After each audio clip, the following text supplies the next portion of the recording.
솔직히 가맹점 하려고 우리 찾아오는 이유가 뭐 있겠어요. 앞에서만 다 수반 얘기만 하지 나중에는 점주님들 신경도 안 쓴다니까요.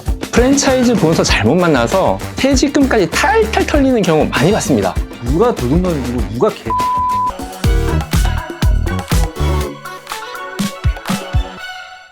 지금까지는 이제 프랜차이즈 인큐베이팅이라는 게 어떤 거고 어떤 브랜드들이 가맹 사업을 하기에 적합한지에 대해서 잠깐 말씀을 나눴다면, 이제부터는 전문가로서 네. 제가 몇 가지 예비 가맹 점주분들이 궁금해 하실 만한 그런 질문들을 좀 드려볼게요. 왜 프랜차이즈 업체들 이제 웹사이트를 보면 월 매출 얼마, 월 순수익 얼마 해서 이렇게 표로 이렇게 설명해 주고 하는 그런 브랜드들이 굉장히 대부분이 다 그렇게 하잖아요. 그렇죠. 대표님이 생각하셨을 때 그렇게 본사에서 제시하는 예상 매출 어느 정도 신뢰를 할 수가 있으신 것 같으세요? 이 내용을 말씀드리면 프랜차이즈 대표님들 다 싫어하실 것 같은데 제가 딱 오픈해서 말씀을 드릴게요. 우리가 창업을 위해서 홈페이지에 들어가게 되면은 과도한 매출을 내세우는 본사들이 많이 있잖아요. 내부적으로 살펴보면 사실 이런 부분들이 있어요. 뭐 10평에서 월 매출 1억 이런 것들도 있거든요. 저도 그거 보면서 제가 약간 경계하는 쌀국수 브랜드들이 몇 개 그렇게 올라오는 거 보면 이게 과연 될까 싶은 것들이 있어요. 그러면 월 매출 1억이 거짓말이냐? 거짓말은 아니에요. 거짓말은 아닌데, 그런데 왜 경계를 해야 되느냐? 월 매출 1억이 중요한 게 아니라 얼마나 남는지가 사실 더 중요하죠. 그럼 월 매출 1억은 어떻게 만드느냐? 사실 몇 가지 방법이 있어요. 첫 번째로는 시간을 24시간 운영을 하는 겁니다. 대표님도 24시간 운영 안 하시죠? 그렇죠. 짧게 운영하시죠? 안 하시는 이유가 있죠. 그만큼 운영하기 위한 경비가 많이 들거나 인건비가 많이 들기 때문에 수익성이 좋지 않아서 24시간 할 필요가 없다라고 판단을 하실 거예요. 그런데 프랜차이즈 본사는 1억 매출이라는 게 더 중요하다 보니까 적자가 나더라도 매출의 방향으로 선택하는 경우들이 사실 있기는 합니다. 두 번째, 배달입니다. 배달은 잘 아시겠지만 요즘 배달이 많이 안 남는다는 거 알고 그렇죠. 계시잖아요. 저도 최근에 배달을 다시 시작했는데 수수료, 식자재, 코스트, 용기값 이런 거 다 빼고 저가 가져오는 순수익은 거의 판매 금액의 25%에서 30% 정도 남더라고요. 네. 근데 배달이 사실 많이 안 남는데도 매출의 어떤 크기를 높이기 위해서 할 필요 없는 배달을 하는 그런 브랜드들도 가끔씩 있습니다. 매출 높이기 위해서. 네, 그래서 단지 매출이 높다는 것만으로 어떤 매력 포인트를 잡는다는 것은 조금 위험할 수 있다. 이렇게 보시는 게 맞아요.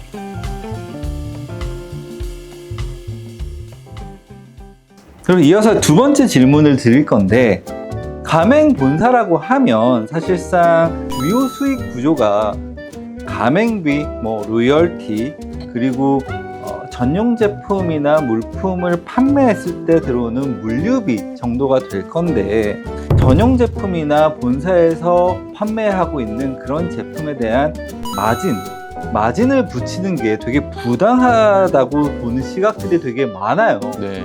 대표님이 보셨을 때 이런 물류비 구조 어디까지가 정상 범위이고 부정적으로 생각하시는 여론에 대해서 어떻게 생각하시나요? 본사가 운영되기 위해서 수익이 발생하여야 한다라는 이 명제에는 다들 동의하실 거예요. 본사의 대표님도 당연히 수익이 나야지 본사를 운영하시는 걸 테고, 가맹 점주님 입장에서도 나를 서포트해주는 본사가 운영이 잘 되어야지 가맹점이 잘 된다고 생각을 하실 거기 때문에 이익이 난다는 부분에 대해서는 부정하시는 분이 당연히 안 계실 텐데, 그 정도의 차이에서 사실은 좀 문제가 발생을 하는 건 같아요. 간혹 보면은 정말 폭리를 취하는 본사들도 있고 정말 적당하게 하시는 분도 있고 투자의 개념에서 가맹점을 위하는 본사들도 분명히 있습니다. 저희 같은 경우에도 사실은 전용 제품을 제외하고는 거의 다 오픈을 해드렸어요. 네. 예를 들어서 가격을 알아볼 수 있는 제품들은 인터넷에 판매하는 거는 최저가라도 이용을 하실 수 있는 부분은 저희가 판매는 하되 저희 점주님들한테 강제로 이거 해서 사라고는 얘기를 안 해요. 잘하시네요. 근데 사실상 거기에 대비해서 이제 전용 제품, 유일하게 저희가 수익화를 할 수 있는 전용 제품에 대해서는 마진을 좀 어느 정도는 붙이고 판매를 하고 있어요. 이게 사실은 점주님들 입장에서는 굉장히 부당하다고 느끼는 경우가 있어서 지난번에 한번 전체 회의를 한 적이 있거든요. 네. 이거는 좀 어떻게 좀 해결할 수 있는 방안이 있을까요? 우리가 슈퍼에서 또는 마트에서 살 수 있는 뭐 오뚜기 식용유, 오뚜기 케첩 이런 것들은 저렴하게 판매를 하고 있죠. 그런데 그 마트에서 파는 재료로 내가 장사를 하지 않고 대표님한테 의뢰를 해서 우리 이 브랜드로 한다는 것은 대표님의 브랜드의 노하우를 빌리고 싶다는 뜻이겠죠. 대표님은 개발한 재료들을 납품하기 위해서 개발비가 들어갔을 테고요. 포장 유통비가 들어갈 테고, 운송비가 또 들어가실 테고, 뭐 보관비가 들어가실 수도 있고 여러 가지의 비용이 들어가시는 거잖아요.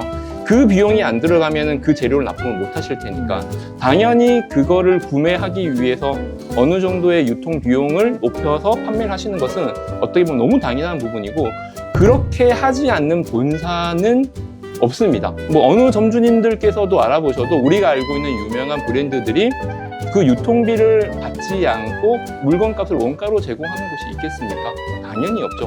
저는 그래서 전 진짜로 한 2시간 동안 이렇게 좀 논쟁을 좀 했었던 경험이 있는데, 이해를 시키는 과정이 좀 어려웠던 것 같아요. 네.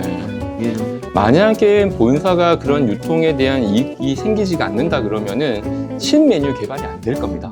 그리고 메뉴에 대한 홍보 자료들이 안 만들어질 테고, 또 브랜드를 홍보하기 위해서 마케팅 비용을 사용을 안 하실 테고, 본사가 성장을 하고 성장한 만큼 가맹점에 그 효과를 주기 위해서는 반드시 필요한데 만에 하나 그걸 포기하겠다, 사실 그런 분도 계셨거든요. 그러면 그냥 개인 가게를 하셔라라고 저는 얘기를 하죠. 프랜차이즈 하실 수가 없어요.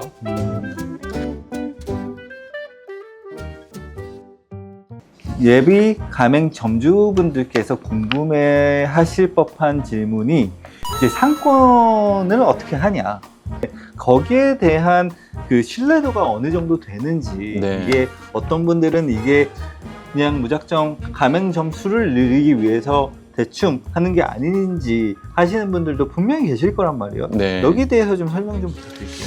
프랜차이즈 본사가 아니라 가맹점을 하시는 사장님들께서는 냉정하게 생각을 하셔야 되고, 이거는 그 모든 책임을 본사에게 의지를 하시면서 진행을 하시면 안 돼요. 점주님과 그리고 가맹 본사는 상권을 보실 때 구분을 하셔야 되는데 그 역할이 좀 나눠집니다. 본사는 상권을 주로 보시게 되실 거예요. 여기에 우리의 숨은 고객들이 포진되어 있는지. 그러면 점주님은 뭘 보셔야 되느냐? 입지를 보셔야 돼요. 여기에는 유동인구가 좀 있고, 여기에는 뭐 아파트 단지에 몇 세대 정도가 있다라는 것은 우리도 조사가 가능하죠. 하지만 이 상가냐 저 상가냐는 거기에 살고 계시는 점주님이 발품을 좀 파셔야 돼요. 입지는 점주님께서 아시는 내용으로 조사를 하시는 게 맞고, 본사는 그 상권 전체를 보고 그 두 분의 의견을 취합해가지고 결정하시는 게 맞죠. 그리고 제가 점주님들께 한번 말씀드리고 싶은 것은, 어찌되었건 개업을 하면은 그 사업체는 점주님 겁니다. 그렇죠. 본사의 것이 아니잖아요. 그러면은 그때부터는 모든 책임을 내가 지고 해야 된다는 마음가짐은 되게 중요해요. 우리는 우리가 할 수 있는 최선을 다하고 우리의 노하우를 전부 다 전수를 해주고, 그 다음부터 고객을 응대하는 것은 점주님의 역할입니다. 정말 맞는 말씀이신 것 같아요. 이 영상을 보시는 분들도 좋게 잘 들으셨으면 좋겠습니다. 여기까지 시청 이탈 없이 보신 분들은 진짜로 가맹사업, 가맹점 운영에 대해서 관심이 굉장히 많으실 거라고 생각이 돼요.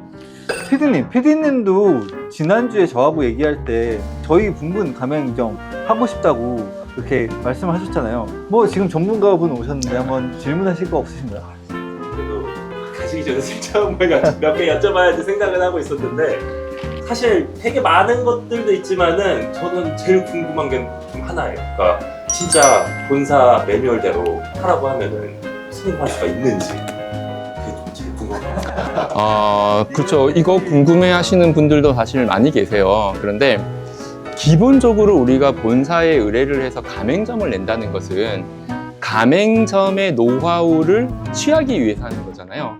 가맹점의 본사는 대체로 오랫동안 시행착오를 겪고 실패했던 메뉴, 성공했던 메뉴를 추려서 모두가 옳다고는 볼 수 없겠지만은 확률적으로는 본점에서 시행착오를 다 겪고 남았던 성공 포인트를 가지고 운영을 하니까 그거를 일단 기본적으로 신뢰하시는 건 맞아요. 100% 맞느냐는 저도 의문스럽긴 해요. 기본적으로는 본사의 매뉴얼을 따르시는 게 실패의 확률을 떨어뜨리는 건 분명히 맞아요. 제가 여기 덧붙이자면 저희 가맹점주분들 보실지는 모르겠지만 저는 이렇게 설명드리거든요. 주변에서 정말 많은 얘기를 할 거예요. 예를 들어서 오픈하는 날 지인분들을 초대했을 때 이건 뭐 짜다, 이건 비싸다, 이건 뭐 하다 이런 얘기들을 정말 많이 할 건데 사실 그 귀는 막아야 돼요. 그 귀는 막고 저는 점주님들한테 제 얘기만 똑바로 듣고 제가 알려드리는 대로만 해주셔라. 2주 동안 하는 그 기간도 다 채우지도 않고 하루 나오고 그냥 안 나오시고 이러신 분들이 결과적으로 안 좋더라고요. 그러니까 네가 하기 나름이야. 정말 옳은 이야기를 하셨는데 제가 일본에 유학을 할 때 제가 정말 존경하던 주방장님이 한 분 계셨어요. 그 주방장님께서 제가 이렇게 간을 딱 봤는데 제가 그때 엄청나게 혼났습니다. 네가 왜 간을 보냐 그러시더라고요. 아니요, 이게 짤 수도 있잖아요. 이게 싱거울 수도 있잖아요 라고 이야기를 했는데 그럼 네 입맛이 맞다는 뜻이냐? 라고 이야기를 하시는 거예요. 내가 오랫동안 고객들의 피드백을 받고 이 레시피를 만들어서 레시피를 정립을 해놨는데 왜 지금 이 순간 간을 보려고 하느냐? 이렇게 만들어진 시스템을 잘 지키는 것만으로도 중간 이상은 간다. 이렇게 이야기하는 게 그게 그 신선한 충격이었어요. 프랜차이즈도 좀 비슷합니다. 본사에서 운영하는 매뉴얼들은 많은 그 시스템들을 연구를 했던 것들이죠. 지금의 고객들이 오셔가지고 무슨 이야기를 한다고 해서 그 고객의 이야기가 모든 고객을 대변하는 건 절대 아니에요.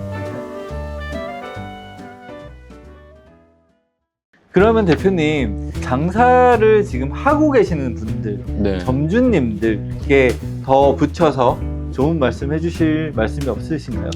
그러면은 이제 프랜차이즈가 아니라 개인 매장, 개인 외식업을 하시는 분께 제가 좀 조언을 좀 드리자면은 제가 딱 한 가지만 말씀을 드리고 싶어요. 장사를 하시는 분들이 크게 오해하는 게 한 가지가 있습니다. 내가 장사를 성공을 하려면 오늘 오시는 손님보다 내일 오시는 손님이 더 많아야지 되겠다라는 생각은 틀린 생각입니다. 그건 장사로 성공할 수 있는 마인드가 아니에요. 장사로 성공을 하시려면은 오늘 오셨던 손님이 내일도 오실까를 생각하시는 게 맞는 생각이에요. 그래서 방향 자체가 틀린 분들은 내일 오실 손님을 더 많이 기대하지 마시고 오늘 오셨던 손님이 내일도 올 수 있다 그러면은 이 매장은 반드시 성공합니다. 진짜 오늘의 명언이네요. 그러니까 재방문율이 유지가 되는 매장이 성공을 한다는 말씀이시잖아요. 그렇죠. 프랜차이즈 인큐베이팅 업체 SN인더스트리 대표님 이상준 대표님을 모시고 좋은 아주 유익한 시간을 보냈던 것 같습니다. 오늘은 여기까지.